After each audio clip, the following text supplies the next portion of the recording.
Sophie will be attempting her level 2 speech, and she's expected to identify her leadership style and speak about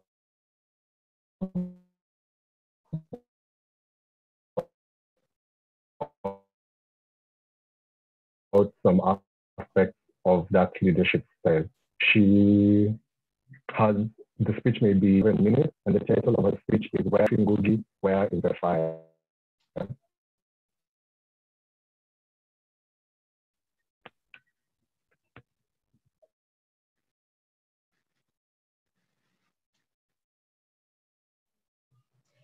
First of all,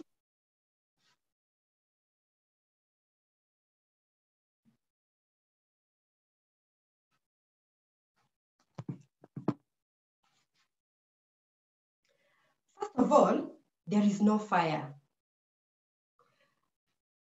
I didn't know what she was referring to. I was meeting with my colleague for coffee.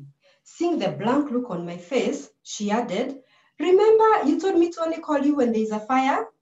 We both had a hearty laugh, recalling that incident. I was having coffee with my colleague Stella before she traveled for an international position within our organization. I first met Stella in the year 2014 when I hired her for a position within our organization, but in a different field site. Seeing the great potential that she had, I challenged her to take up the managerial role when her manager was on leave. But to my dismay, she kept calling me to ask the most basic questions. So I traveled to the field for a 2-week technical support, and during this time, I engaged her on coaching and mentorship on areas that she was struggling with. But even when I was back in Nairobi, she just kept calling. You can imagine her shock when one day I told her, "Stella, only call me if the office is on fire." Of course, that didn't augur well with her at first. But eventually, in the subsequent weeks, she gained more confidence. She was able to guide her team, and even our weekly check-in calls were more productive. 3 years later, she had been promoted and was now undertaking an expatriate position within the same organization. I didn't know it then, but this speaks to one of my dominant leadership styles, coaching. Toastmasters and guests.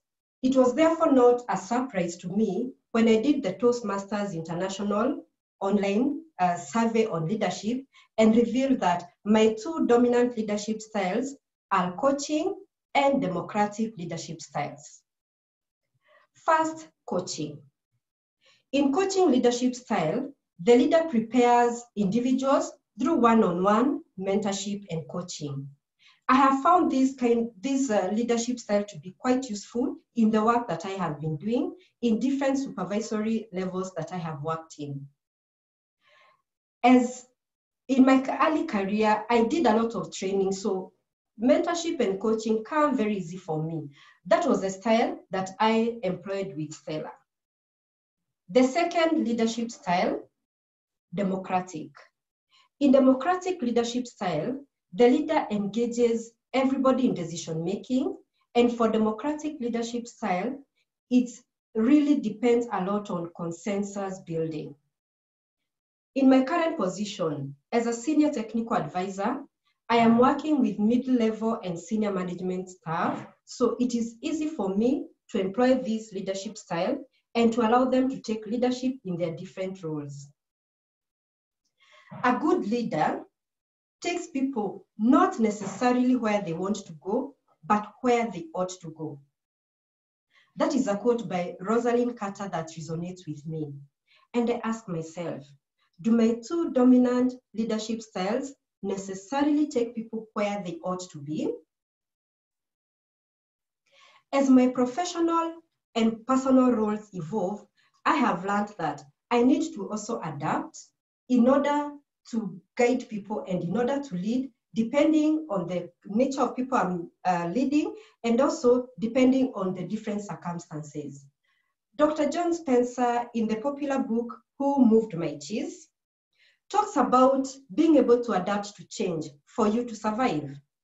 He talks about 2 little people and 2 mice who needed to survive after they discovered the place where they always got cheese, there was no longer cheese. So they needed to adapt to survive.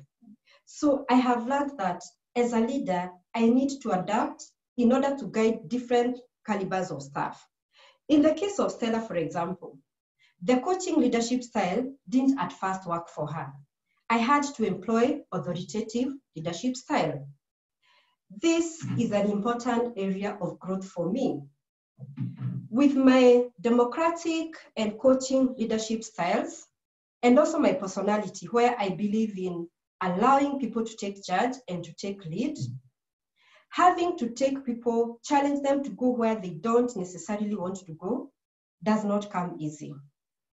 I will require to draw from authoritative leadership style, where the authoritative leadership styles depends on giving guidance to the people and motivating them in order to lead to change. Toastmasters and guests, all of us have our dominant leadership styles. Like me, you may have coaching leadership style or democratic leadership style, or a combination of both. But there's times when, as a leader, you will require to employ a different style. For example, authoritative leadership style, where you may need to tell somebody where is the fire for them to be able to take up the mantle. Madam Toastmaster.